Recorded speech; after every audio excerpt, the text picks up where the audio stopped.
Earlier today, the former chief executive of SCANA sentenced to 2 years in federal prison. Kevin Marsh pleading guilty to conspiracy to commit mail and wire fraud. Evidence presented in court showed Marsh intentionally defrauded ratepayers while managing the SCANA operations, including the construction of those 2 failed reactors at VC Summer. Following the sentence, the acting U.S. attorney talked about the case. This case did not involve theft or embezzlement, but some executives in the project made false statements to investors and regulators about the status of construction. These false statements and fraud, at the very least, prolonged the project and made its ultimate failure far more expensive.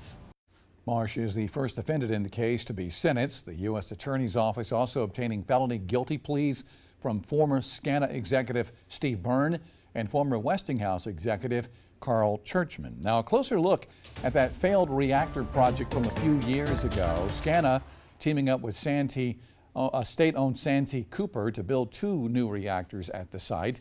Construction started in 2013. Faced a number of delays and budget overruns. It was eventually abandoned in 2017. At the time, though, $9 billion had already been spent on that unfinished project.